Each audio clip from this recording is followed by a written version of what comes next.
Setelah gugurnya Sultan Toha, Kesultanan Jambi dibubarkan oleh pemerintah Belanda. Kemudian pemerintah Hindia Belanda menggabungkan wilayah Kesultanan Jambi dengan wilayah Kesultanan Palembang menjadi sebuah wilayah keresidenan. Sehingga perjuangan rakyat Jambi diteruskan oleh Raden Matahir bin Pangeran Kusin bin Adi.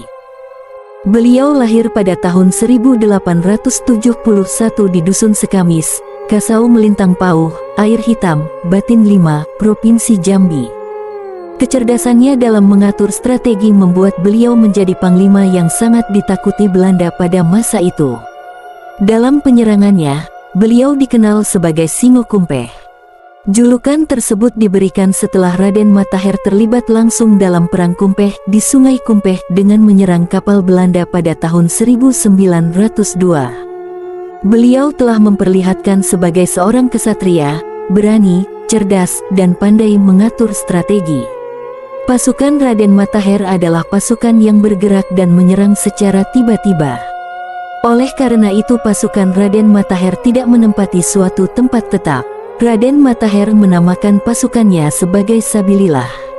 Sebelum pergi melakukan penyerangan atas pasukan Belanda, maka Raden Matahir terlebih dahulu melakukan sholat agar mendapat petunjuk dan ridho Allah. Saat melawan penjajahan Belanda, Raden Matahir bertugas sebagai panglima perang yang beroperasi di wilayah Muara Tembesi hingga ke Muara Kumpeh. Dalam berbagai penyerangan, Raden Matahir dibantu oleh beberapa panglima, yakni Raden Perang, Raden Ahmad, Raden Kusen, dan Raden Pamuk.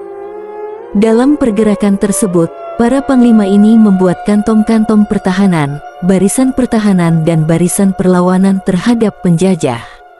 Penyerangan yang dilakukan difokuskan terhadap basis-basis pertahanan militer Belanda.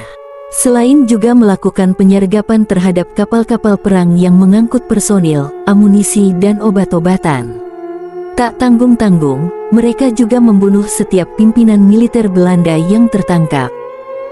Saat melakukan perang gerilya bersama dengan Panglima Tungguk Suto Alus, Raden Matahir berhasil merampas peti baja milik Bea Cukai Belanda yang berisi 30.000 uang cap tongkat, serta beberapa dokumen penting Belanda lainnya di wilayah Bayung Lincir, perbatasan antara Jambi dan Palembang. Setelah perjuangan ini, Raden Matahir bersama Panglima Ambur Panjang atau Raden Pamuk, Panglima Betung Besalai atau Raden Seman, dan Tunggul Buto atau Raden Perang. Kemudian yang membantu pasukannya berasal dari Jambi Kecil. Pimpinan Jambi Tulo yang datang dari Pijoan guna menangkis serangan pasukan Belanda ditarikan menuju ke wilayah Sungai Kumpeh. Mengenai hal ini, yang membuat pemerintah Hindia Belanda mengalami banyak kerugian. Sehingga pemerintah Belanda dengan licik mengajak Sultan Matahir untuk berunding. Namun Raden Matahir menolak dan tetap akan melakukan perlawanan terhadap tentara kolonial Belanda. Pada bulan Agustus tahun 1907, tentara kolonial Belanda berhasil mengepung pertahanan pasukan Raden Matahir. Akhirnya beliau bersama sisa pasukannya terdesak, dan kemudian beliau ditangkap Belanda. Pada pengepungan tersebut, pasukan Belanda juga membunuh Raden Ahmad, kakak kandung dari Raden Matahir, ditembak dengan kejam di saat beliau sedang selesai melakukan sholat maghrib. Pada tanggal 7 September tahun 1904, dalam penangkapan tersebut, Raden Matahir ditembak mati ketika sedang berada di rumahnya.